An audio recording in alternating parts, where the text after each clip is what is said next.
जोहार झारखंड। नमस्कार साथियों, स्वागत है आप सभी को आपके अपने channel exam happy by Jharkhand में। तो दोस्तों जुड़ चुका हूं मैं यहां पर आप सभी सहायक अध्यापकों के लिए रविवार को होने वाले टॉप 100 प्रश्न को लेकर के। तो दोस्तों आज आप यहां पर टॉप 100 प्रश्न में 80 प्रश्न यदि आप सही करते हैं तो आपका आकलन परीक्षा निश्चित निकल जाएगा। तो देखते हैं कितने प्रश्न आप सही कर पाते हैं, कमेंट जरूर कीजिएगा। दोस्तों हम बता दें, यदि आप सहायक अध्यापक आकलन परीक्षा की तैयारी करते हैं तो हम यहां पर आपको डेली एनसीईआरटी का नोट्स पीडीएफ और सारा वीडियो आपके व्हाट्सएप पर प्रोवाइड करते हैं। तो आज यदि आप हमारे साथ जुड़ते हैं तो आज रविवार ये ऑफर चल रहा है। तो यह जो है आपका 31 अगस्त तक के लिए प्लान होगा। तो 31 अगस्त तक के लिए आप हमारे साथ मंथली जुड़ना चाहते हैं तो आज यहाँ पर 300 रुपये वाले फ़ी की कीमत 250 रुपये रखी गई है। ये जो फ्रेशर स्टूडेंट हैं उनके लिए सिर्फ 250 रुपये में आप कोर्स आज परचेज कर सकते हैं, जो कि आपका 31 अगस्त तक के लिए होगा। और जो पहले के जो पुराने स्टूडेंट हैं जिनका पहले से रजिस्ट्रेशन हो चुका है वे आज और आज केवल 200 रुपये में हमारे साथ जुड़ सकते हैं, नहीं तो कल से यह कीमत 250 और 300 रुपये हो जाएगी। यानी 300 नए कैंडिडेट के लिए और 250 पुराने कैंडिडेट के लिए। तो जल्दी करें और बिना समय गंवाए ही हमारे मोबाइल नंबर पर संपर्क करें और जुड़ जाएं। तो चलिए अब आप यहां पर भाग लेंगे 100 प्रश्न में, और यहां पर प्रश्न बनाने के बाद एक बार कमेंट जरूर कीजिए। बेतला नेशनल पार्क किस जिले में स्थित है? अब तक सबसे सर्वाधिक बार ये पार्क से पूछा जाने वाला प्रश्न है। ठीक है, अब तक सबसे सर्वाधिक बार यह पूछा जाने वाला आपका प्रश्न है, बेतला नेशनल पार्क किस जिले में स्थित है? ठीक है, पलामू, कोडरमा, पूर्वी सिंहभूम या लातेहार। देखिए एक चीज़ याद रखिएगा, बेतला आप लिख रहे हैं ना, बेतला। ठीक है, बेतला लास्ट अक्षर क्या है? ला, और ला से कौन सा जिला है? लातेहार। लातेहार एकदम याद रखिएगा। तो बेतला मतलब लातेहार, बेतला में लास्ट ला और यह ला से शुरू करेंगे तो लिखेंगे हम लातेहार। यानी बेतला नेशनल पार्क किस जिले में स्थित है? लातेहार जिले में स्थित है। बहुत बार यह प्रश्न जो है आपका अब तक समझिए तो 20 से 21 बार यह प्रश्न आपके सारे एग्जाम में, जितना भी झारखंड का एग्जाम हुआ है सभी में पूछ दिया गया है। ठीक है, तो आप सभी जो है इसको अवश्य देख लीजिएगा। चलिए देखते हैं अब नेक्स्ट प्रश्न। झारखंड राज्य का आकार जो है किसके समान है? चतुर्भुजाकार है, त्रिभुजाकार है, आयताकार है या इनमें से कोई नहीं? तो देखिए यहाँ पर झारखंड राज्य का जो आकार है वो चतुर्भुजाकार है। जिससे पहले आप देखे होंगे 4 गो जे अक्षर जो है आपका इस तरह से यहाँ पर बना हुआ था और इसी को यहाँ पर हम लोग चतुर्भुजाकार के नाम से जानते हैं। तो यह प्रश्न भी अब तक लगभग 10 से ज़्यादा बार आपको एग्जाम में पूछ दिया गया है, जिसको आप यहाँ पर जरूर एक बार देख लेंगे क्योंकि यह प्रश्न आया हुआ है और हम सभी आए हुए प्रश्नों को ही करवा रहे हैं। तो चलिए देखते हैं अगला नेक्स्ट प्रश्न। निम्न में से कौन सी नदी झारखंड राज्य की? आपको बताना है किसमें से कौन सी नदी जो है झारखंड राज्य की है। उत्तरी कोयल है, दामोदर नदी है, स्वर्णरेखा नदी है या उपरोक्त सभी? इसमें से कौन सी नदी जो है झारखंड में बहती है? तो देखिए उत्तरी कोयल भी बहती है, दामोदर नदी भी झारखंड में है, स्वर्णरेखा नदी भी झारखंड में। यानी यहाँ पर उपयुक्त सभी नदियाँ हो जाएगी। ठीक है, इसका आंसर हो जाएगा उपयुक्त सभी। यदि झारखंड की नदियों से संबंधित सारे ट्रिक्स आपको पढ़ना होगा तो भी आप कमेंट करेंगे झारखंड की नदी का ट्रिक, तो मैं आपके लिए यहाँ पर ट्रिक वाला वीडियो बना दूंगा, जिसके बाद झारखंड की नदी से आने वाले सारे प्रश्न आप एक ही ट्रिक की वीडियो में कंप्लीट कर जाएंगे, जो कि आपको यहाँ पर एग्जाम में आएगा। झारखंड राज्य में साइंस सिटी की स्थापना कहाँ की जा रही है? देखिए अब की जा नहीं रही है, साइंस सिटी की स्थापना यहाँ पर हो गई है। तो झारखंड राज्य में साइंस सिटी की स्थापना कहाँ की जा रही है? बहुत बार पूछा हुआ प्रश्न है ये, लगभग अब तक जो है हमको 5 बार देखने को मिला है एग्जाम में। तो इसका क्या होगा राइट आंसर? बोकारो, हजारीबाग, धनबाद या रांची। तो देखिए झारखंड राज्य में साइंस सिटी की जो स्थापना की जा रही है वो आपका रांची शहर में की जा रही है। ठीक है, पूछा जाएगा साइंस सिटी की स्थापना कहाँ हो रही है? रांची में। कहाँ हुई? रांची में। कहाँ पर बना है साइंस सिटी? रांची में। सारे प्रश्नों का जवाब रांची होगा, यानी साइंस सिटी की स्थापना रांची की गई है। तो झारखंड जी की तैयारी के लिए मंडा पर्व का संबंध किस देवता से है? ये लगभग अभी तक जो है यहाँ पर 4 बार यह प्रश्न आपका आया हुआ है कि मंडा पर्व का संबंध किस देवता से है। तो मंडा पर्व का जो संबंध है वो देखिए आपका यहाँ पर महादेव। ठीक है, महादेव है, विष्णु है, गणेश है या श्री राम है? किससे संबंधित है आपको बताना है। तो देखिए मंडा होता है ना, मंडा यहाँ पर झारखंड में जो होता है पर्व होता है वो महादेव ना, शिव शंकर जी का ये पर्व है। तो मंडा पर्व जो है यहाँ पर महादेव से संबंधित है और यही ऑप्शन लगभग आपको एग्जाम में दिया जाता है, महादेव, विष्णु, गणेश या श्री राम। तो आपको इसका राइट आंसर जो है वो आपका यहाँ पर मंडा मीन्स। झारखंड के प्रथम हिंदी दैनिक पत्र का नाम क्या है? आपसे पूछा गया था कि झारखंड के प्रथम हिंदी दैनिक पत्र का नाम क्या है? राष्ट्रीय भाषा, दैनिक जागरण, उदंड मार्तंड या इनमें से कोई नहीं। तो देखिए झारखंड का जो प्रथम हिंदी दैनिक पत्र था वो आपका था राष्ट्रीय भाषा। राष्ट्रीय भाषा जो है इसका प्रथम हिंदी दैनिक पत्र था, जो कि यहाँ अब तक लगभग 6 बार एग्जाम में आ गया है आपका जेएसएससी का रिलेटेड एग्जाम में। तो प्रथम हिंदी दैनिक पत्र जो है वो आपका यहाँ पर राष्ट्रीय भाषा है। तो हम सिर्फ इसमें जेएसएससी में आए हुए प्रश्नों को ही झारखंड जीके का लेकर के आ रहे हैं। आप लोग एक बार जरूर इसको बना लीजिए। झारखंड का राजकीय वृक्ष का दर्जा किस वृक्ष को दिया गया है? यह भी प्रश्न अब तक 30 से ज़्यादा बार आपके एग्जाम में आ गए हैं। तो झारखंड का राजकीय वृक्ष का दर्जा किस वृक्ष को दिया गया है? तो वो वृक्ष साल है या बरगद है या पीपल है या आम है? तो साल वृक्ष को जो है यहाँ पर झारखंड का राजकीय वृक्ष का दर्जा दिया गया है। साल वृक्ष को यहाँ पर झारखंड का राजकीय वृक्ष के नाम से 1000 विद्यार्थियों में से 30% विद्यार्थी लड़कियां हैं, तो लड़कों की संख्या कितनी है? देखिए यह प्रश्न अब तक 10 बार आ गया है, इसलिए ऐसे छोटे छोटे प्रश्न आपको आते रहते हैं क्योंकि कॉम्पिटिटिव में।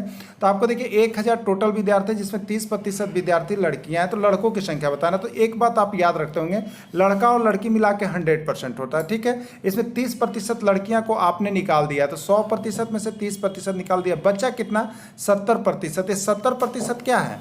लड़के हैं। 70% क्या है? लड़के हैं। तो अब आप यहाँ पर जो है क्या करेंगे, 1000 का 70% आप निकाल लेंगे। 70% यानी 70/100 आप करेंगे, ठीक है।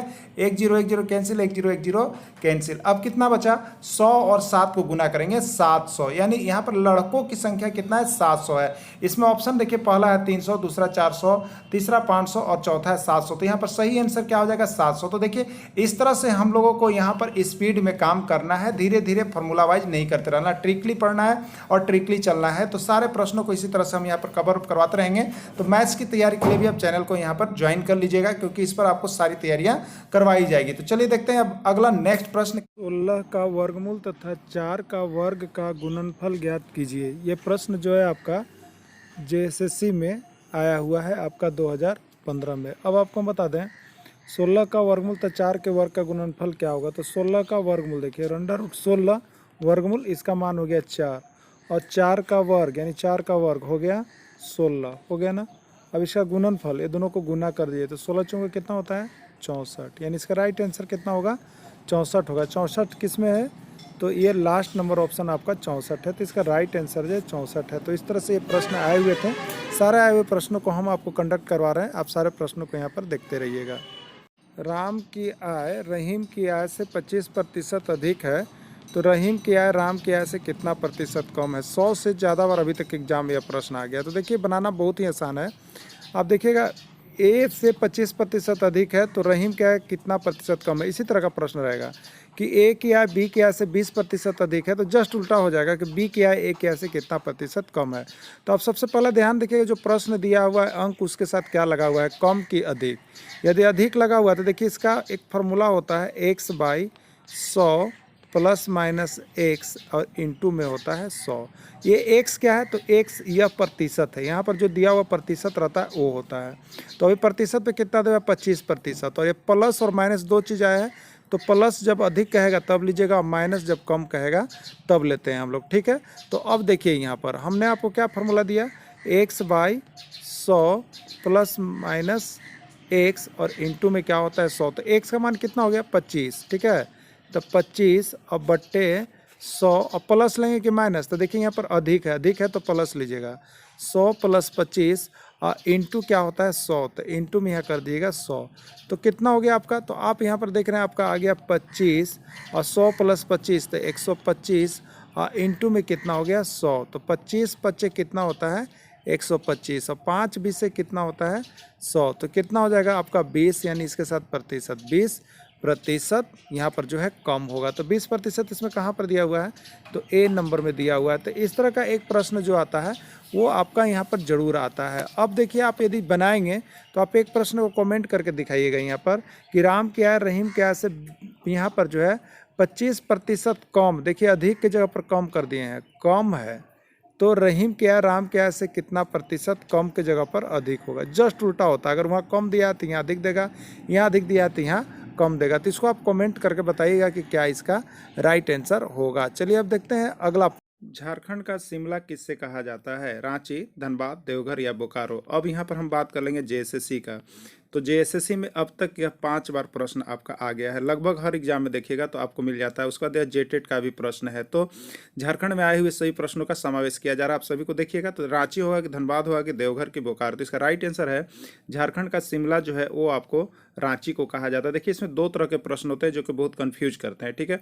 अब यहीं पर पूछा है झारखंड का मंसूरी किसको कहा जाता है, पहाड़ों की मल्लिका किसको कहा जाता है, तो यहाँ पर एक नाम आता है नेतरहाट, तो नेतरहाट को भी याद रखेगा। लेकिन शिमला आएगा तो शिमला में आपको रांची देना है। ये शिमला वाला प्रश्न ज़्यादा बार आया है, और वो पहाड़ों की मल्लिका और यहाँ पर रानी वाला ये जो है आपको 2 से 3 बार वो भी आया हुआ है। तो यहाँ पर कंफ्यूज नहीं होइएगा आप लोग, एक रांची होता है एक नेतरहाट होता है। चलिए अब देखते हैं नेक्स्ट प्रश्न। झारखंड में पहली जनगणना किस वर्ष हुई थी, 1800, 1850, 1872 या 1990। देखिए यहाँ पर पहली जनगणना की बात हम करें, चाहे झारखंड में हो या कहीं भी, तो पहली जनगणना की जब हम बात करते हैं तो जनगणना जो है आपका यहाँ पर कब करवाया गया था, तो सबसे पहली जनगणना जो हुई थी शुरू हुई थी वो आपका यहाँ पर 1872 ईस्वी में है, और वो झारखंड में भी हुआ था। इसलिए सबसे पहली जनगणना जो हुई थी झारखंड में वो 1872 में हुआ था। और ये जेएसएससी में अब तक 3 बार पूछ दिया है आपको, जेएसएससी में 3 बार आया हुआ प्रश्न है यहाँ पर। तो आप सभी यहाँ पर झारखंड से या अन्य सभी प्रश्न जो जेएसएससी में हैं उसकी तैयारी के लिए चैनल को सब्सक्राइब कर लीजिएगा, क्योंकि इस पर हम डेली लेकर के आपके लिए आते रहते हैं। तो चलिए अब देखते हैं, श्रीनगर किस नदी पर स्थित है, तवी, झेलम, गंगा या यमुना। श्रीनगर, ये भी प्रश्न बहुत इंपॉर्टेंट है। अब तक लगभग 1500 से ज़्यादा बार आपके एग्जाम में आ चुके हैं, इसलिए इस एग्जाम की दृष्टि से बहुत ही महत्वपूर्ण है आप सभी के लिए। तो श्रीनगर किस नदी के तट पर स्थित है, तो यहाँ पर जो है झेलम नदी, झेलम नदी के तट पर जो है श्रीनगर स्थित है। बहुत बार और बहुत ही MBBI क्वेश्चन, इसको आप लोग सभी को कवर अप जरूर कर लीजिए। फेदोमीटर का उपयोग किससे मापने के लिए किया जाता है, भूचाल, वर्षा, समुद्र गहराई या ध्वनि की तीव्रता। देखिए सभी का मापने का यंत्र एक जीएस के अंतर्गत आपका जरूर आएगा, इसलिए आप मापन यंत्र से टॉपिक को कर लीजिएगा, नहीं तो हम उसका सभी टॉपिक जितने भी मापने वाले अभी तक आए हैं उसका एक अलग वीडियो बनाएंगे। अभी आपको यहाँ पर प्रैक्टिस सेट के अंतर्गत दिया जा रहा है तो हम आपको बता देंगे। तो यहाँ देखिए फेदोमीटर का उपयोग जो होता है वो सबसे अधिक गहराई यानी समुद्र की गहराई को मापने के लिए हम लोग फेदोमीटर नामक यंत्र का प्रयोग करते हैं, यानी समुद्र की गहराई मापने के लिए हम लोग फेदोमीटर का उपयोग करते हैं। चलिए देखते हैं अब नेक्स्ट प्रश्न। संख्या में 20 जोड़ने पर वह संख्या 100 बन जाती है, तो संख्या क्या है। बहुत ही इंपॉर्टेंट क्वेश्चन और बहुत बार ऐसा क्वेश्चन आ गया है। देखिए अब आपको बताना है किसी संख्या में 20 जोड़ने पर वो संख्या 100 बन जाती है, तो संख्या क्या है। ठीक है, सबसे पहले वह संख्या को हम लोग मान लेंगे x। ठीक है, तो किसी संख्या में 20 जोड़ने, वह संख्या x है, उसमें 20 जोड़े तो वो कितना बन गया है 100, तो वह संख्या क्या है। ठीक है, x का मान बताना है, तो x बराबर क्या होगा, तो 100 है और ये प्लस 20 है। जब इसका हम लोग यहाँ पर चेंज करेंगे तो प्लस है तो इधर आएगा तो -20 हो जाएगा, 100 - 20 यानी 80।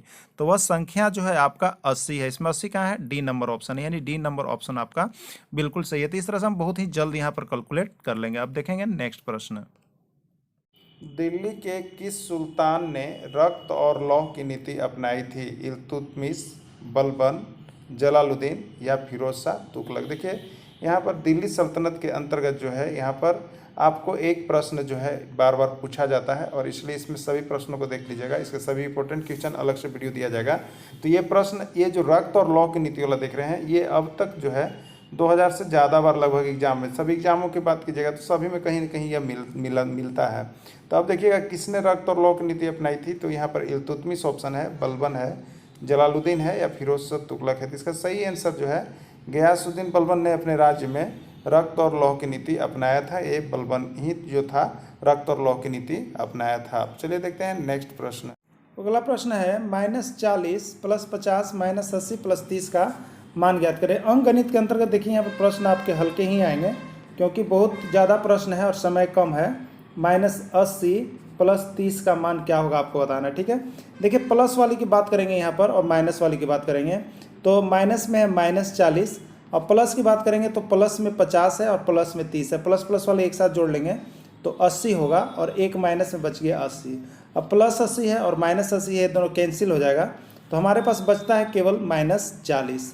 तो -40 इसमें ऑप्शन कहाँ पर है, तो 4 नंबर में -40 आंसर है, यही आपका राइट आंसर होगा। तो अंकगणित के अंतर्गत देखिए ये सभी छोटे छोटे प्रश्न आपको पूछ दिए जाते हैं जो हल्के होते हैं लेकिन बहुत कम समय बनाए रहते हैं, जिससे अगर गलती होती है। तो अब हम देखते हैं अगला प्रश्न यहाँ पर, कौन सा चीनी यात्री हर्षवर्धन के समय के दौरान भारत का दौरा किया, मेगास्थनीज, ह्वेनसांग, आईसिंग या फाहियान, कौन सा यहाँ पर है। तो देखिए एक बात आपको हम बता देते हैं, एक चीज़ याद रखिएगा, हवन जब आपके घर में होता है ना, तो हवन से क्या होता है, हर्ष होता है, घर में खुशहाली आती है, होता है ना। तो याद रखिएगा हवन से हर्ष होता है। यह 2000 से ज़्यादा बार अभी तक प्रश्न पूछ दिया गया है, ये जो प्रश्न है, ठीक है। तो हवन से हर्ष होता है, मतलब यहाँ पर वेनसांग है और हर्ष से है हर्षवर्धन, ठीक है। तो हर्षवर्धन के समय में कौन आया, तो यहाँ देखिए हवन से हर्ष होता है, हवन से वेनसांग। तो कौन सा चीनी यात्री हर्षवर्धन के समय भारत का दौरा किया था, हर्षवर्धन के समय कौन करेगा, तो वेनसांग करेगा। तो इसका राइट आंसर जो होता है वेनसांग, ठीक है। वेनसांग जो है चीनी यात्री हर्षवर्धन के समय भारत का दौरा किया था। चलिए अब देखते हैं नेक्स्ट प्रश्न क्या इसका है। भारत छोड़ो आंदोलन किस साल में हुई, 1939, 1940, 1941 या 1942। तो देखिए हम आपको बताते हैं भारत छोड़ो आंदोलन जो हुआ था, ये आंदोलन का एक अहम हिस्सा है भारतीय राष्ट्रीय आंदोलन का। यह हुआ था आपका 8 अगस्त 1942 ईस्वी को, भारत छोड़ो आंदोलन को यहाँ पर हुआ था, यानी 1942 ईस्वी में कहा जाएगा। अब बता दें कि यह प्रश्न जो है अब तक 5000 से ज़्यादा बार पूछ दिया गया है। तो ये भारत छोड़ो आंदोलन कब हुआ, 1942, अगर डेट पूछेगा तो 8 अगस्त 1942 को हुआ था, और इससे ज़्यादा प्रश्न यही करके पूछा जाता है। अब चलिए देखते हैं नेक्स्ट प्रश्न। लोलक द्वारा एक दोलन पूरा करने में किए गए समय को क्या कहते हैं। देखिए यहाँ पर पूछ रहा है कि लोलक द्वारा एक दोलन, जैसे इसको हम लोग यहाँ पर एक पेंडुलम सारे इसको लटकाते हैं, तो इसको जो है हम लोग यहाँ से कभी यहाँ आता है, कभी यहाँ से यहाँ आता है, तो एक दोलन पूरा करने में जो समय लगता है उसको क्या कहा जाता है, आपसे पूछा जा रहा है। तो लोलक द्वारा एक दोलन पूरा करने समय में क्या कहा जाता है, आवर्तकाल, आवृत्ति, आयाम या कंपन। तो इसको हम लोग कहते हैं आवर्तकाल। इस पार्ट को क्या कह लेते हैं, आवर्तकाल कहते हैं। और इसको किससे सूचित किया जाता है, टी से। तो पूछा जाता है कि आवर्तकाल को किससे अक्षर से सूचित किया जाता है, तो टी से किया जाता है। अब यहाँ पर पूछा जाता है कि आवर्तकाल कहते हैं तो आवर्तकाल का मात्रक क्या होता है। ये भी बहुत बार आया हुआ प्रश्न है कि आवर्तकाल का मात्रक जो होता है वो आपका सेकेंड होता है, ये भी पूछा गया है। तो लोलक से और आवृत्ति से, यानी प्रति सेकेंड जो यहाँ पर लोलक उत्पन्न करता है दोलन, उसको हम लोग कहते हैं आवृत्ति, ठीक है। क्या कहते हैं, आवृत्ति। और आवृत्ति का मात्रक क्या होता है, तो हर्ट्ज होता है। क्या होता है, हर्ट्ज, जिसको हम लोग सूचित किससे करते हैं, HZ से। तो ये आवृत्ति और आवर्तकाल, ये दोनों पर एक संबंध भी है, जिसको हम लोग यहाँ पर लिखते हैं n बराबर 1/T। तो इस पर बहुत से न्यूमेरिकल आते हैं, जिसको हम अगले वीडियो में लेकर के आएंगे, जिसमें आप देखेंगे कि आवर्तकाल और आवृत्ति में क्या संबंध है। चलिए देखते हैं अब नेक्स्ट प्रश्न। पूरी पृथ्वी पर किस तिथि को रात एवं दिन बराबर होते हैं। अब तक का सर्वाधिक बार पूछा जाने वाला प्रश्न है, और लगभग 1000 से ज़्यादा बार अभी तक सभी एग्जाम में पूछ दिया गया है, ठीक है। और ये बार बार आते हैं, इसलिए आप लोग इसको जरूर देख लीजिएगा। 21 मार्च तथा 23 जुलाई, 21 जुलाई तथा 23 सितंबर, 21 मार्च तथा 23 सितंबर, 22 दिसंबर तथा 21 मार्च। देखिए पृथ्वी पर दिन और रात जो होते हैं वो एक बराबर कब होते हैं, तो यह आपका डेट है 21 मार्च और 23 सितंबर, ठीक है। 21 मार्च और 23 सितंबर, यहाँ पर जिसको कह लीजिए बसंत और इसको कह लीजिए ठंडा। तो इसमें इस विशेष ऋतु में यहाँ पर जो होता है 21 मार्च और 23 सितंबर को दिन और रात आपस में बराबर होते हैं, यानी 12 घंटा का दिन और 12 घंटा का रात होता है, जो कि लगभग एक समान होते हैं ये दोनों तिथियाँ को। तो ये अब तक देखिएगा तो लगभग एग्जाम में बार बार पूछा जा रहा है, इसलिए इस प्रश्न को आप लोगों को जरूर कंप्लीट रखिएगा कि एक प्रश्न आपका यहाँ पर सही हो सके। तरल अवस्था में पाई जाने वाली धातु है। देखिए धातु, यहाँ पर धातु किस अवस्था में पाई जाती है, तो हम जानते हैं कि धातु जितनी भी होती है वो ठोस अवस्था में पाई जाती है, ठीक है। धातु ठोस अवस्था में पाई जाती है, लेकिन सबका अपवाद होता है, एक्सेप्शन होता है। तो यहाँ पर एक ऐसी भी धातु है जो ठोस न होकर के तरल अवस्था में पाई जाती है, जिसको हम लिक्विड अवस्था में पाया जाता है। तो वो धातु कौन सी, ये पूछा जा रहा है। और अब तक का सर्वाधिक बार पूछा जाने वाला प्रश्न है कि तरल अवस्था में पाई जाने वाली धातु कौन सी है। तो ये बार बार आता है आपका सभी एग्जाम में, तो आप लोगों को भी देख लेना है, क्योंकि यह प्रश्न आएगा और आया हुआ प्रश्न है। तो अब देखिए कौन सा होगा, तो यहाँ पर पोटेशियम होगा या टीन होगा या पारा होगा या टंगस्टन होगा। तो देखिए यहाँ पर पारा धातु जो है वो तरल अवस्था में पाई जाती है, लिक्विड में पाई जाती है, ठीक है। पारा, जिसको हम लोग यहाँ पर थर्मामीटर में उपयोग करते हैं। किस में करते हैं, थर्मामीटर में किसका उपयोग किया जाता है, पारा, जिसमें तापमान मापने के लिए हम लोग प्रयोग करते हैं। अगर गर्म होता है तो इसका लेवल क्या होता है, बढ़ जाता है और घटता रहता है। तो ये पारा जो है लिक्विड अवस्था में पाया जाता है, जिसको हम लोग क्या कहते हैं, तो इसी को मरकरी भी कहते हैं। क्या कहते हैं, मरकरी। इसका जो है रासायनिक संकेत जो है वो क्या होता है, तो उसको हम लोग Hg लिखते हैं। क्या लिखते हैं, Hg। तो बहुत बार पूछा गया कि पारा का रासायनिक संकेत क्या होता है, तो उसका Hg होता है, इसी को हम लोग मरकरी कहते हैं। और यह तरल अवस्था में पाया जाता है। और पारा क्या चीज़ है, कभी कभी पूछा गया पारा क्या चीज़ है, ठोस, द्रव, ठोस, द्रव या गैस। तो यहाँ पर इसमें पाया जाएगा यहाँ पर द्रव। ठीक है, पूछा जाता है पारा क्या चाहिए, धातु, अधातु, मिश्र धातु। तो यहाँ पर क्या है, पारा जो है एक धातु है। तो इस तरह से पारा से बहुत से प्रश्न आते हैं। सही प्रश्नों को हमने यहाँ पर समाहित कर दिया गया है जो पूछा गया है, तो आप इसको जरूर देख लीजिएगा। चलते हैं अब नेक्स्ट प्रश्न।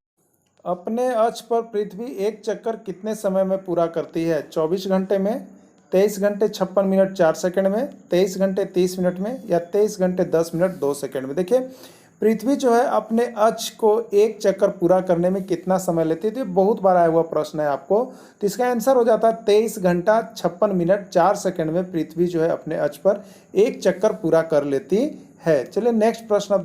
किस विटामिन के अभाव के परिणाम स्वरूप रक्त का थक्का नहीं बनता है? सर्वाधिक बार पूछा गया प्रश्न है। विटामिन ए, विटामिन के, विटामिन बी या विटामिन डी। तो देखिए सबसे पहले यहाँ पर विटामिन ए के अभाव में क्या होता है, तो रतौंधी नामक रोग होता है। ठीक है, विटामिन बी की कमी से क्या होता है, तो हम लोग जानते हैं बेरी, और विटामिन डी की कमी से होता है सूखा नामक रोग। तो अब आपके पास एक ही ऑप्शन बच जाता है विटामिन के, यानी विटामिन के की कमी से रक्त का थक्का नहीं जम पाता। यानी किसी तरह से यदि रोगी व्यक्ति का माथा फट जाए, सर फट जाए, किसी तरह से कट जाता है, तो उस व्यक्ति का क्या होता है, जिस व्यक्ति में विटामिन के की कमी होती है तो वो रक्त का थक्का नहीं बन पाता है, जिसके कारण ब्लडिंग बहुत ज़्यादा होता है और पेशेंट की मृत्यु भी हो सकती है। तो इसलिए विटामिन के की कमी से रक्त का थक्का नहीं बनता है। चलिए देखते हैं नेक्स्ट प्रश्न। कांडला बंदरगाह कहाँ पर स्थित है? गुजरात में, महाराष्ट्र में, उड़ीसा या कर्नाटक। ठीक है, तो कांडला बंदरगाह जो है आपका देखिए गुजरात में स्थित है। और यह किस प्रकार का बंदरगाह है, तो यह जो है एक जवारीय बंदरगाह है। ठीक है, यह किस प्रकार का बंदरगाह है, एक जवारीय बंदरगाह है। भारत का यहाँ पर सबसे बड़ा बंदरगाह कहाँ है, तो ये आपका जो है मुंबई का। ठीक है, मुंबई में स्थित है। तो कांडला किस प्रकार का बंदरगाह है, जवारीय है। कांडला कहाँ पर है, गुजरात में है। सबसे बड़ा कौन है, तो यहाँ पर मुंबई है। तो ये प्रश्न निकल के आते हैं, सारे प्रश्नों को हम लोग यहाँ पर कवर अप करते चले। वर्ष 2011 की जनगणना के अनुसार झारखंड में महिला साक्षरता दर कितनी प्रतिशत है? 52.4%, 53.4%, 54.4% या 55.4%। तो देखिए यहाँ पर महिला साक्षरता दर जो बड़ी है, और यहाँ पर महिला साक्षरता दर जो अभी झारखंड में महिलाओं का है वो है आपका 55.4%, यानी 55.4% महिला जो है वो साक्षरता में यहाँ पर आती है। तो सबसे अधिक साक्षरता जो है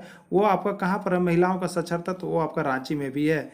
यही पूछा जाता है कि साक्षरता प्रतिशत कितना और सबसे अधिक महिला साक्षर किस यहाँ पर जिले में है, तो रांची जिले की साक्षरता जो है आपका सबसे अधिक है। चलिए अब देखते हैं नेक्स्ट। झारखंड राज्य का सबसे बड़ा नगर कौन सा है? हजारीबाग, रांची, धनबाद या जमशेदपुर। ठीक है, तो अब यहाँ पर हम बात करेंगे यहाँ के अनुसार जो है ये सभी बड़ा है, लेकिन सबसे बड़ा जो नगर है वो आपका यहाँ पर हो जाता है जमशेदपुर। यानी जमशेदपुर जो है औद्योगिक राजधानी जो जमशेदपुर है, इसके कारण यहाँ पर जो है जमशेदपुर जो है झारखंड राज्य का सबसे बड़ा नगर माना जाता है। चलिए अब देखते हैं नेक्स्ट प्रश्न। झारखंड राज्य का क्षेत्रफल कितना है? ये भी पूछा गया प्रश्न है। अब तक 25 से 30 बार यह प्रश्न जो है आपके झारखंड में जितने एग्जाम हुए हैं उसमें पूछ दिए गए हैं।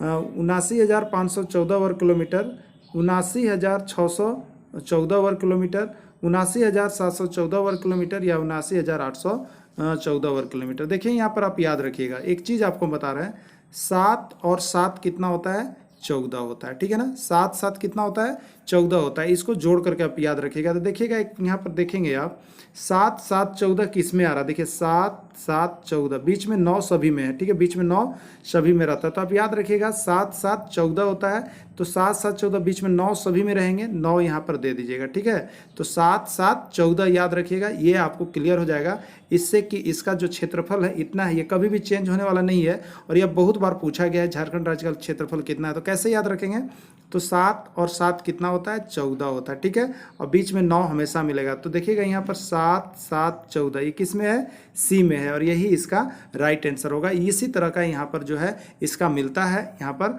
उदाहरण देने के लिए। तो चलिए अब देखते हैं नेक्स्ट। सौर मंडल का सबसे बड़ा उपग्रह निम्नलिखित में से कौन है? टाइटन, मिरांड, चंद्रमा या गैनीमेड। तो देखिए सौर मंडल में जब हम उपग्रह की बात करते हैं तो उपग्रह में यहाँ पर जो होता है गैनीमेड। ठीक है, गैनीमीड जो है यह जो है सबसे बड़ा उपग्रह माना जाता है, और अभी तक बहुत बार पूछा गया है प्रश्न है। तो गैनीमीड को जो है भारत का सौरमंडल में सबसे बड़ा, सौरमंडल का सबसे बड़ा उपग्रह के नाम से जाना जाता है, वो है आपका गैनीमीड। चलिए देखते हैं अब नेक्स्ट। शरीर का कौन सा अवयव रक्त को शुद्ध करता है? यकृत, आंत्र, हृदय या गुर्दा। अभी तक यहाँ तक जो है 100 से ज्यादा बार यह प्रश्न पूछ दिया गया है, तो सारे इंपोर्टेंट प्रश्न को ही केवल हम लेकर के आते हैं। तो आप डेली यहाँ पर जुड़ करके तैयारी कर सकते हैं शाम को 8 बजे। तो देखिए यहाँ पर जो रक्त को शुद्धिकरण करता है उसको हम लोग कहते हैं गुर्दा, जिसको हम लोग कहते हैं किडनी। ठीक है, किडनी एक ऐसा यंत्र है हमारे शरीर के अंदर जो हमारे रक्त जो यहाँ पर अशुद्ध होते हैं, अशुद्ध चीज को बाहर निकालने में, शुद्ध करने में मदद करता है। तो इसका राइट आंसर क्या होगा? गुर्दा होगा। चलिए देखते हैं अब नेक्स्ट प्रश्न। लोहे में जंग लगने के लिए किसकी आवश्यकता होती है? देखिए लोहा लोहा लोहा में जंग लगता है जिसको हम लोग कहते हैं रस्ट। तो लोहा में जंग कैसे लगता है? तो देखिए लोहे को जब लोहे को कोई भी, चाहे आप कांटी हो चाहे कोई तार छोड़ देते हैं, उस पर एक भूरा परत चढ़ जाता है जिसको हम लोग कहते हैं जंग। तो लोहे को जब नमी मतलब क्या चाहिए? नमी और वायु की उपस्थिति में जब खुला छोड़ देते हैं तो कुछ दिनों के बाद उस पर भूरे रंग की परत चढ़ती है जिसको जंग कहते हैं। यानी जंग लगने के लिए नमी मतलब पानी हो गया, जल हो गया, चाहिए नमी चाहिए, और उसके बाद क्या चाहिए? यहाँ पर वायु चाहिए। ठीक है, ऑक्सीजन ना। तो यहाँ पर क्या चाहिए? तो देखिए इसमें 4 ऑप्शन है, ऑक्सीजन तथा कार्बन डाइऑक्साइड, ऑक्सीजन तथा जल, मात्र कार्बन डाइऑक्साइड, मात्र ऑक्सीजन।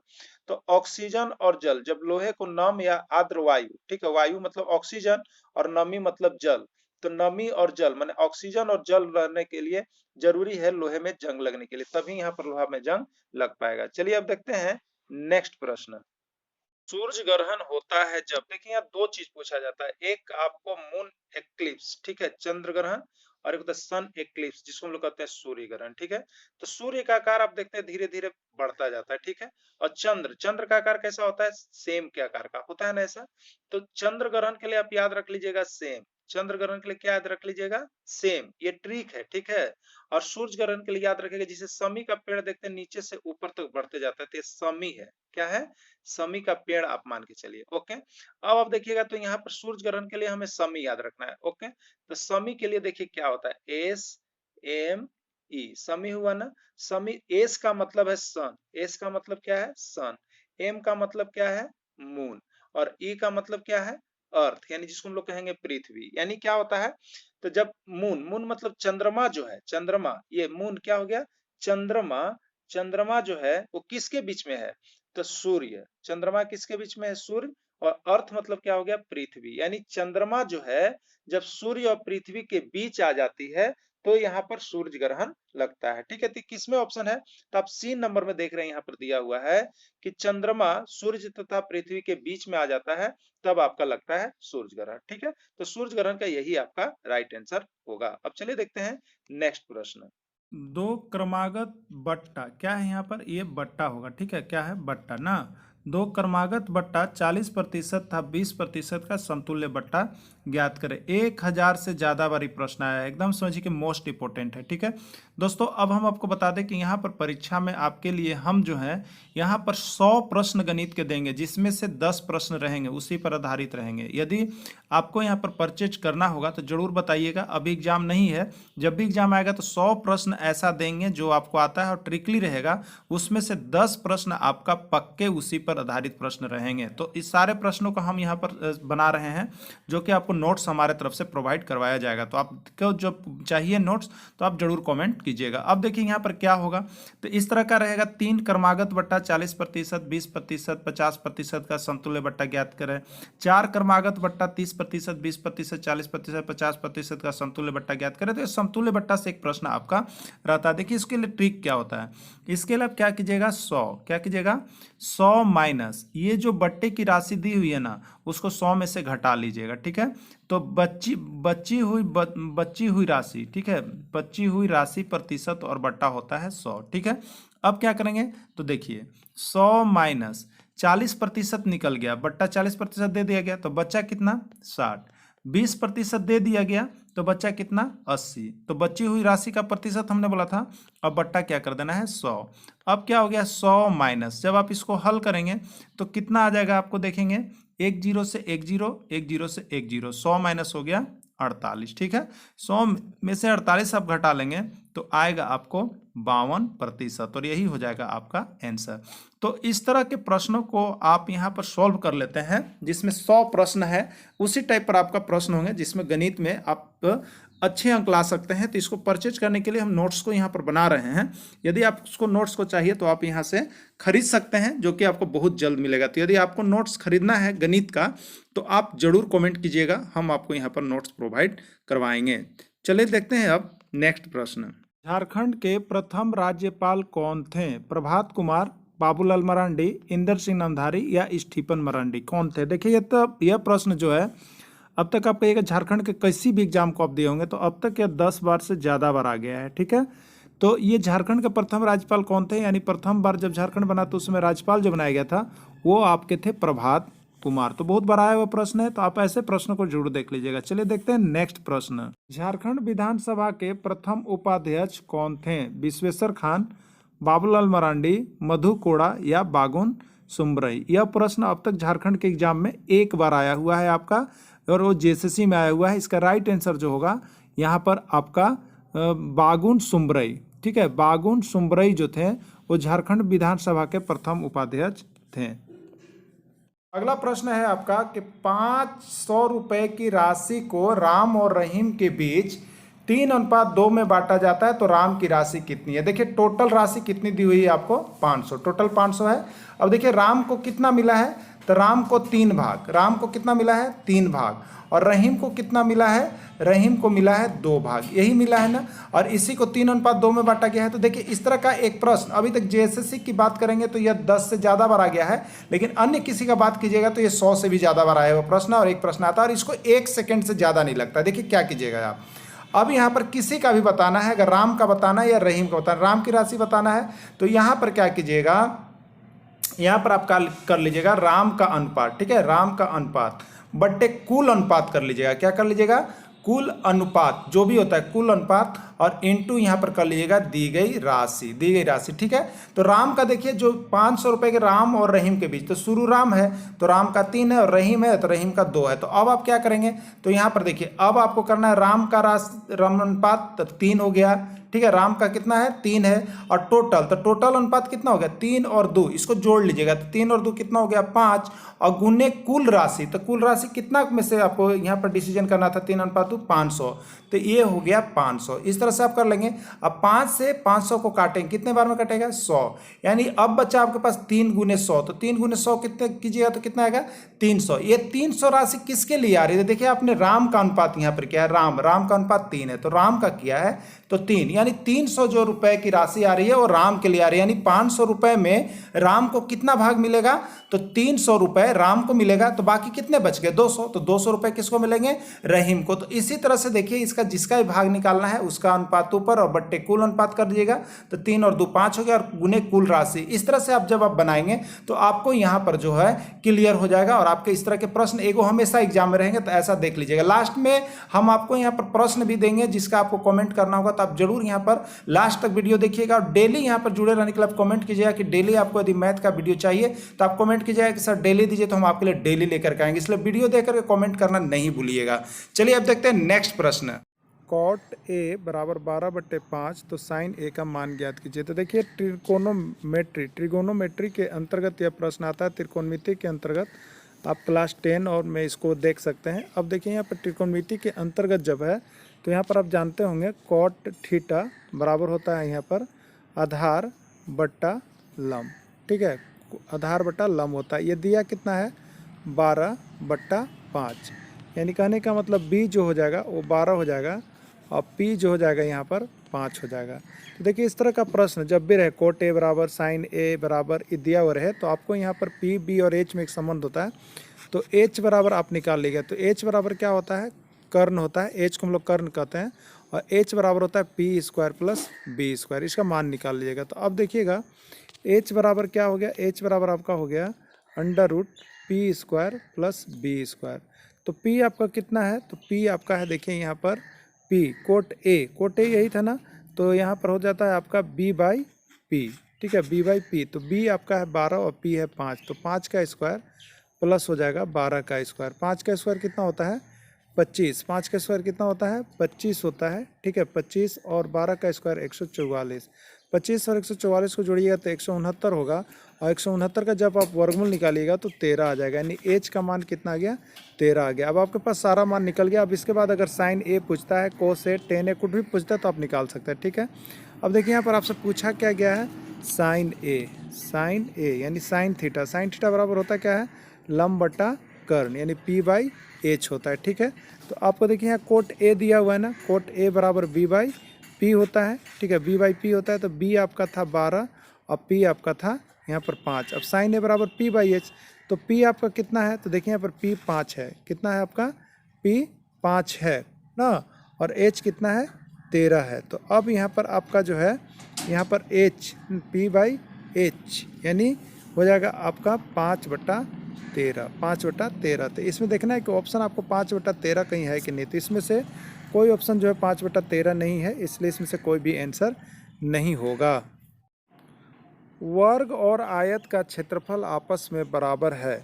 आयत का क्षेत्रफल 25 वर्ग सेंटीमीटर है, तो वर्ग का परिमाप कितना होगा। देखिए यहाँ पर क्या कहा गया है कि वर्ग और आयत का क्षेत्रफल बराबर है, यानी वर्ग का क्षेत्रफल बराबर क्या कह रहा है, आयत का क्षेत्रफल, यही कारण आयत का क्षेत्रफल। अब बताइए वर्ग का क्षेत्रफल और आयत का क्षेत्रफल आपस में बराबर है और आयत का क्षेत्रफल 25 है, तो अब क्या हो जाएगा, तो देखिए वर्ग का क्षेत्रफल, ठीक है, वर्ग का क्षेत्रफल यही लिया हुआ है ना, वर्ग का क्षेत्रफल और बराबर आयत का क्षेत्रफल। तो देखिए आयत का क्षेत्रफल दिया हुआ है 25 वर्ग सेंटीमीटर, तो यहाँ पर 25 लिख दिया, ठीक है।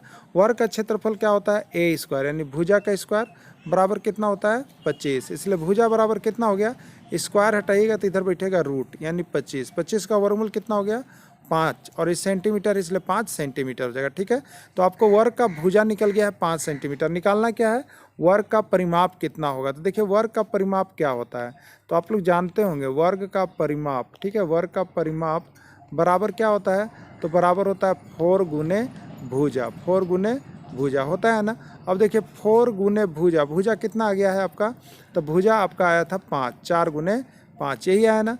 तो 4 गुने 5 जब आप करेंगे तो कितना होगा, 20 वर्ग सेंटीमीटर, और यही होगा आपका आंसर, ठीक है। अब 20 किस में है, सेकेंड नंबर में है, तो यही जो है आपका रिजल्ट यहाँ पर हो जाएगा और ये आपका सही आंसर हो गया। अब देखिए यहाँ पर जो है इसी तरह का प्रश्न हम आपको डेली देते रहेंगे, जिसका आप यहाँ पर जुड़ करके तैयारी कर सकते हैं। अब देखते हैं नेक्स्ट प्रश्न। झारखंड में एकमात्र कृषि विश्वविद्यालय बिरसा कृषि विश्वविद्यालय की स्थापना कब हुई थी। देखिए यहाँ पर एकमात्र एग्रीकल्चर यूनिवर्सिटी जो है वो झारखंड में है, और उसकी स्थापना कब हुई थी, 1980, 1981, 1983 या 1985। यह भी प्रश्न जेएसएससी में 2 बार अब तक आ चुका है आपका। तो अब जेएसएससी के एग्जाम देने जा रहे हैं तो इसको जरूर देख के ही जाएंगे। तो देखिए यहाँ पर 1980 में हुआ था कि 81, 83 या 85, तो इसका राइट आंसर जो है 1980। 1980 में ही बिरसा कृषि विश्वविद्यालय की स्थापना की गई थी, जहाँ पर सिर्फ एग्रीकल्चर की पढ़ाई होती है, और यह बहुत ही फेमस यूनिवर्सिटी है झारखंड की। तो आप भी यदि एग्रीकल्चर करना चाहते हैं तो आप यहाँ से कर सकते हैं। चलिए देखते हैं अगला प्रश्न। वंदे मातरम किसने लिखा था, बंकिम चंद्र चटर्जी, शरद चंद्र चट्टोपाध्याय, रविंद्रनाथ टैगोर या महात्मा गांधी। तो देखिए वंदे मातरम ये जो है हमारा राष्ट्रीय गीत है, ठीक है, राष्ट्रीय गीत है वंदे मातरम। इसको किसने लिखा था, तो ये अब तक लगभग 1000 से ज़्यादा बार आपका एग्जाम में पूछ दिया गया। तो सारे इंपॉर्टेंस क्वेश्चन को ही हम यहाँ पर करवा रहे हैं, अब देखते रहिएगा। तो वंदे मातरम जो राष्ट्रीय गीत है हमारा, यहाँ पर किसने लिखा, तो उसके लिखने वाले जो है बंकिम चंद्र चटर्जी हैं। अब बताइए यहाँ पर राष्ट्रीय गीत हो गया, ठीक है, राष्ट्रीय गान जो जन गण मन अधिनायक की जय है उसको किसने लिखा, तो वो रविंद्रनाथ टैगोर ने लिखे हैं, ठीक है। तो राष्ट्रीय गीत वंदे मातरम बंकिम चंद्र चटर्जी के द्वारा, और राष्ट्रीय गान जन गण मन अधिनायक की जय है रविंद्रनाथ टैगोर के द्वारा लिखा गया है। चलिए चलते हैं अब नेक्स्ट। धन्वंतरी जो चंद्रगुप्त विक्रमादित्य के दरबार में थे वो एक थे, यहाँ पर पूछ रहा है धन्वंतरी जो चंद्रगुप्त विक्रमादित्य के दरबार में थे वो एक सुप्रसिद्ध क्या थे, संगीतकार थे, राजस्व विशेषज्ञ थे, या सेनाध्यक्ष थे, या चिकित्सक थे। तो धन्वंतरी जो है वो यहाँ पर चिकित्सक थे, और अभी तक के एग्जाम में 2000 से ज़्यादा बार अब तक लगभग पूछा गया है। यानी धन्वंतरी जो है यहाँ पर क्या थे, एक चिकित्सक थे, जो हर बार पूछा जाता है कि धन्वंतरी कौन थे, तो एक चिकित्सक थे। किसके दरबार में रहते थे, तो विक्रमादित्य के दरबार में रहते थे, और किसके लिए प्रसिद्ध थे विक्रमादित्य के दरबार में, तो चिकित्सक के नाम से प्रसिद्ध थे। चलिए देखते हैं अगला प्रश्न। हम अपनी आय का 25% दान में देता है, यदि उसकी आय 10,000 रुपये है तो कितने रुपए दान में दिया। तो देखिए यहाँ पर यह प्रश्न बहुत इंपॉर्टेंट है, बहुत बड़ा आया हुआ है। तो राम अपनी आय का, देखिए आय कितना है 10,000, ठीक है, 10,000 और उसका कितना वह दान में देता है, 25% दान में देता है। तो 25% आप इसका निकाल लेंगे, जो आएगा वही आपका आंसर हो जाएगा। अब देखते हैं तो क्या होता है, तो 10,000, ठीक है, 10,000 गुने हो जाएगा 25% का मतलब 25/100। ये 2 जीरो से ये 2 जीरो कट गए, यानी 25 में 100 से गुना करेंगे, तो 25 में 100 से गुना करेंगे तो 25 से कम 25 और ये 2 जीरो हो गया, ठीक है, यानी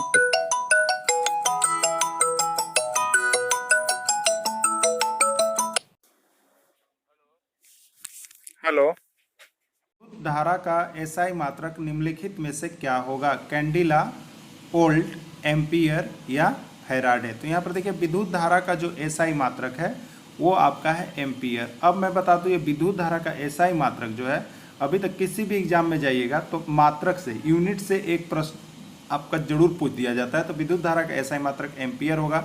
ज़्यादा करके वोल्ट वाला भी पूछा जाता है कि विद्युत विभव या विभवांतर का एसआई मात्रक क्या है, तो उसका एसआई मात्रक जो है वो आपका वोल्ट है। ये दोनों प्रश्न जो है बहुत ज़्यादा करके आते हैं। तो आप लोग यहाँ पर मात्रक से एक प्रश्न अवश्य देख लीजिएगा, सभी मात्रक का, नहीं तो हम मात्रक से संबंधित सारे प्रश्न का एक वीडियो आपको अपलोड कर देंगे। चलिए देखते हैं अब नेक्स्ट प्रश्न क्या आया हुआ है। एक वर्ग का परिमाप 20 सेंटीमीटर है तो उस वर्ग का क्षेत्रफल कितना होगा। 250 सेंटीमीटर, देखिए यहाँ पर छूट गया है, 250 सेंटीमीटर स्क्वायर या 25 सेंटीमीटर स्क्वायर या 120 सेंटीमीटर स्क्वायर या 80 सेंटीमीटर स्क्वायर, क्या होगा आप लोगों को बतलाना है, ठीक है। तो देखिए वर्ग का परिमाप क्या होता है, सबसे पहले हम लोग जानते हैं वर्ग का परिमाप दिया हुआ, ठीक है। वर्ग का परिमाप कितना दिया हुआ है, 20 सेंटीमीटर दिए। वर्ग का परिमाप होता कितना है, 4 इंटू भुजा बराबर हो गया 20 सेंटीमीटर, ठीक है।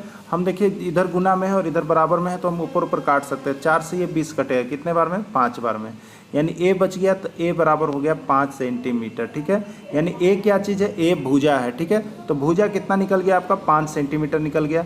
अब आपको बतलाना क्या था, तो देखिए आपको बतलाना है वर्ग का क्षेत्रफल, ठीक है। वर्ग का क्षेत्रफल बताना है आपको, एरिया ऑफ स्क्वायर। तो वर्ग का क्षेत्रफल होता कितना है, भुजा का स्क्वायर होता है। भुजा आपके पास आया कितना है, 5 सेंटीमीटर है, तो 5 सेंटीमीटर का स्क्वायर हो गया, यानी हो गया आपका 25 सेंटीमीटर स्क्वायर, या इसी को कह सकते हैं 25 वर्ग सेंटीमीटर, यही आपका हो जाएगा राइट आंसर। चलिए देखते हैं अब नेक्स्ट प्रश्न क्या आया हुआ है। जो शाकाहारी हैं वो क्या कहलाते हैं, प्राथमिक उपभोक्ता, माध्यमिक उपभोक्ता, तृतीयक उपभोक्ता या अपघटित करने वाले, ठीक है। तो देखिए यहाँ पर ये एक अलग से क्लास हम आपको बताएंगे, प्राथमिक उपभोक्ता, द्वितीयक उपभोक्ता और तृतीयक उपभोक्ता। ये क्या चीज़ होता है, ये एक चैन है, एक सीढ़ी है जिससे वातावरण में संतुलन बना रहता है। तो जितनी भी शाकाहारी यानी शाकाहारी खाने वाले जो भी चीज़ होते हैं उसको हम लोग यहाँ पर रखते हैं प्राथमिक उपभोक्ता के अंतर्गत। तो शाकाहारी में जिसको सबसे अधिक माना जाता है वो आपका हिरन है, गाय है, ये सब क्या करते हैं, तो शाकाहारी हैं। तो शाकाहारी चीज़ें जितनी भी होती है वो कौन सा उपभोक्ता कहलाते हैं, तो वो जो है प्राथमिक उपभोक्ता कहलाते हैं। अब यहाँ पर आप जो है कि शाकाहारी के अंतर्गत कौन कौन जीव आते हैं, वो सभी जीवों को प्राथमिक उपभोक्ता में माना जाता है। कभी कभी ये भी पूछा जाता है कि हिरन जो है किस प्रकार का उपभोक्ता है, प्राथमिक, द्वितीयक या तृतीयक। तो आपको देखना है हिरन शाकाहारी है या मांसाहारी। आप जरूर कमेंट कीजिएगा कि हिरन जो है कौन से उपभोक्ता में जाएगा। यदि शाकाहारी होगा तो प्राथमिक में और मांसाहारी होगा तो यहाँ पर द्वितीयक में यानी माध्यमिक उपभोक्ता में जाएगा। तो आप कमेंट करके अवश्य बताइएगा।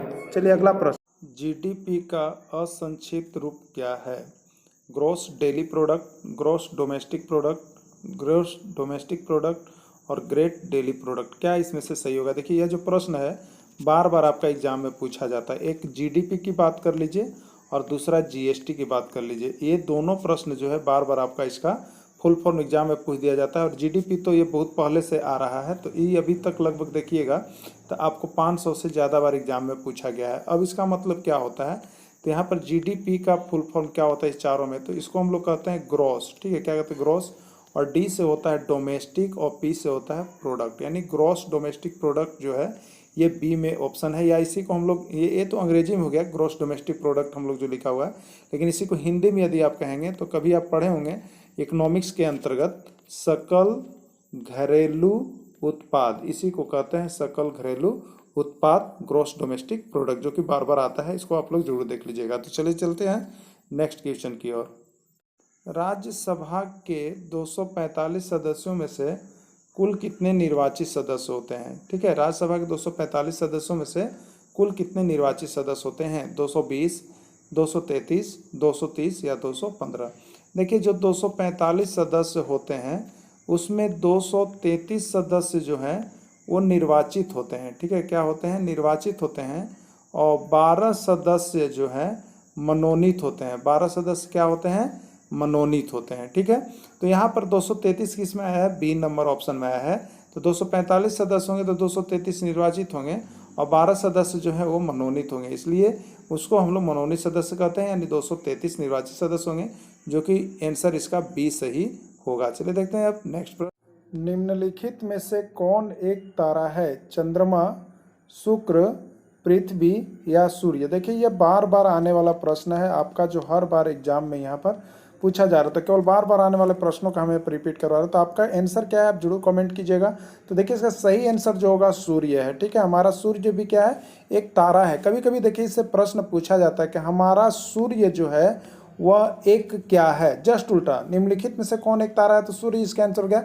लेकिन फिर पूछता है कि हमारा सूर्य है यहाँ पर चंद्रमा, ग्रह, पृथ्वी या तारा। तो हमारा सूर्य क्या है, एक मध्यवय आकार का तारा है। क्या है, एक मध्यवय आकार का तारा है, ठीक है। तो यहाँ पर मिडिल स्टार के नाम से भी सूर्य को जाना जाता है, यानी हमारा सूर्य जो है एक मध्यवय तारा है। चलिए अब देखते हैं नेक्स्ट प्रश्न।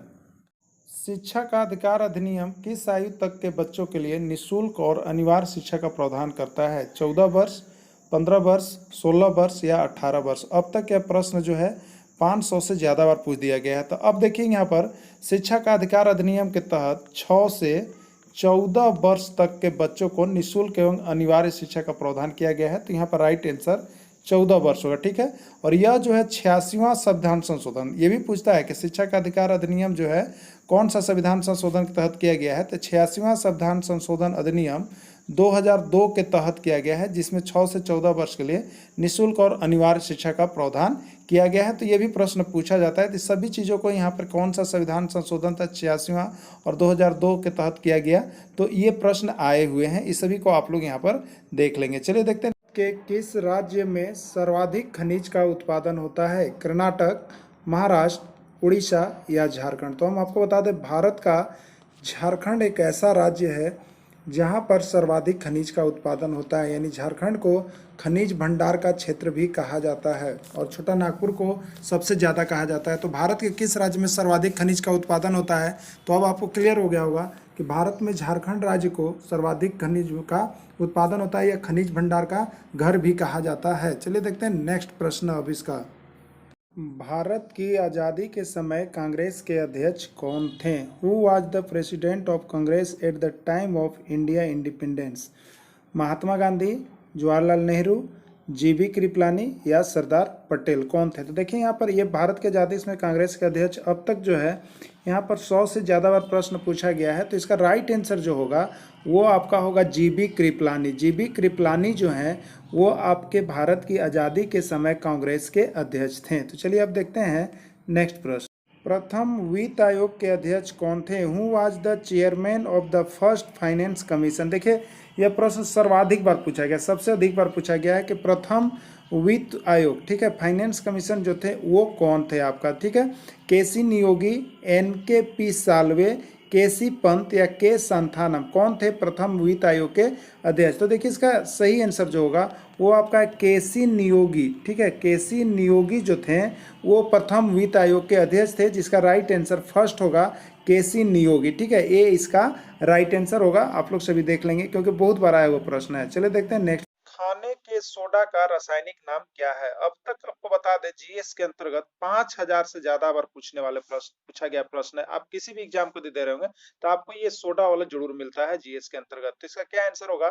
Sodium bicarbonate, sodium hydroxide, sodium sulphate या सोडियम क्लोराइड। देखिए खाने वाला जो सोडा होता है, जिसको हम लोग मीठा सोडा ही बोलते हैं, बेकिंग सोडा ही बोलते हैं, इसको लिखा जाता है NaHCO3, ठीक है। तो इसको हम लोग पढ़ते हैं दो तरह से, देखिए कभी कभी नाम आता है, इसको सोडियम हो गया, ये हाइड्रोजन हो गया, और ये CO3 को कार्बोनेट कहते हैं, यानी इसका नाम एक होता है सोडियम हाइड्रोजन कार्बोनेट अगर देखिएगा तब, नहीं तो इसी को H के बदले में, हाइड्रोजन के बदले में इसको बोला जाता है सोडियम। क्या बोला जाता है? सोडियम। और H को बोला जाता है by carbonate, sodium by carbonate, ठीक है। सोडियम बाई कार्बोनेट किसमें ऑप्शन है? तो आप देख रहे हैं इसका पहला ऑप्शन है, ठीक है, पहला ऑप्शन है। बहुत बार आया वो प्रश्न है। तो इसी को सोडियम हाइड्रोजन कार्बोनेट कहते हैं या सोडियम बाई कार्बोनेट कहते हैं, और इसी को खाने वाला सोडा या मीठा सोडा के नाम से हम लोग जानते हैं। तो ये बार बार घुमा फिरा के इसी में से प्रश्न आता रहता है कि मीठा सोडा क्या है, खाने का सोडा क्या है, बेकिंग सोडा क्या है, तो ये सारा चीजें इसी का नाम है। चलिए अब देखते हैं नेक्स्ट प्रश्न यहाँ पर आपके लिए क्या कुछ है। वह छोटी से छोटी संख्या ज्ञात करें जो 16, 24 और 30 में से प्रत्येक से पूर्णतः विभक्त हो। देखिए अब प्रश्न अब तक जो है यहाँ पर बात करेंगे, अगर जेएसएससी की बात करेंगे तो इस तरह का प्रश्न लगभग 10 बार आ चुका है। पूरे एग्जाम की बात कीजिएगा तो ये सब 1000 से ज़्यादा बार गणित के पूछे जाने वाले प्रश्न है। अब यहाँ पर है कि वह छोटी से छोटी संख्या ज्ञात करें जो 16, 24 और 30 में से प्रत्येक से पूर्णतः विभक्त हो। तो एक बात आप याद रखिएगा, जब भी कभी आपको कह दे, क्या कहते, छोटी से छोटी संख्या, क्या कहे, छोटी से छोटी संख्या या न्यूनतम संख्या, या क्या कहे, न्यूनतम संख्या, या क्या कहे, निम्नतम संख्या ज्ञात कीजिए, ठीक है। और जो 16, 24 और 30 में से, तो यहाँ छोटी कहे, निम्नतम कहे, न्यूनतम संख्या कहे, तो आप क्या करेंगे। तो देखिए इसका रिजल्ट होता है कि जब भी छोटी से छोटी संख्या कर रहा है तो इसका आप एलसीएम निकाल दीजिए। सारे अंक, जितने भी अंक दिए हुए रहेंगे उन सभी का आप एलसीएम निकाल दीजिए, और जो एलसीएम आता है वही इसका आंसर होता है, ठीक है। तो अब देखते हैं इसका यहाँ पर 16 क्या लिखा हुआ है, 16 और क्या है 24 और क्या है 30, इसका हम लोग एलसीएम निकाल लेंगे, ठीक है। तो 2 से कितने बार में, 8 बार में, 2 से कितने बार में, 12 बार में, 2 से कितने बार में, 15 बार में होता है, ठीक है। फिर चलते हैं आगे, तो 2 से कितने बार में, 4 बार में, 2 से कितने बार में, 6 बार में, और 2 से 15 नहीं लगेगा, ठीक है। अब आगे इसके देखते हैं यहाँ पर क्या हो जाएगा, 2 से देंगे तो ये 2 हो गया, ये 3 हो गया, और ये 15 ऑलरेडी आपका 15 रह गया ना। अब फिर एक बार दे सकते हैं, कितना से दे सकते हैं, 3 से दे सकते हैं। 3 से देंगे तो यहाँ पर 2 नहीं कटेगा, तो 2 उतर जाएगा आपका, और यहाँ पर क्या बच जाएगा, 3 कट जाएगा एक बार में, और ये यहाँ पर हो जाएगा 15 के जगह पर क्या हो जाएगा, 5 हो जाएगा, ठीक है। यानी आपका एलसीएम कितना हो जाएगा, तो एलसीएम आप यहाँ पर गुना कर देंगे, कितना, 2 दूनी 4 हो जाएगा, 4 दूनी 8 हो जाएगा, 8 तिरिकी 24 हो जाएगा, और 24 यहाँ पर हो जाएगा, ठीक है।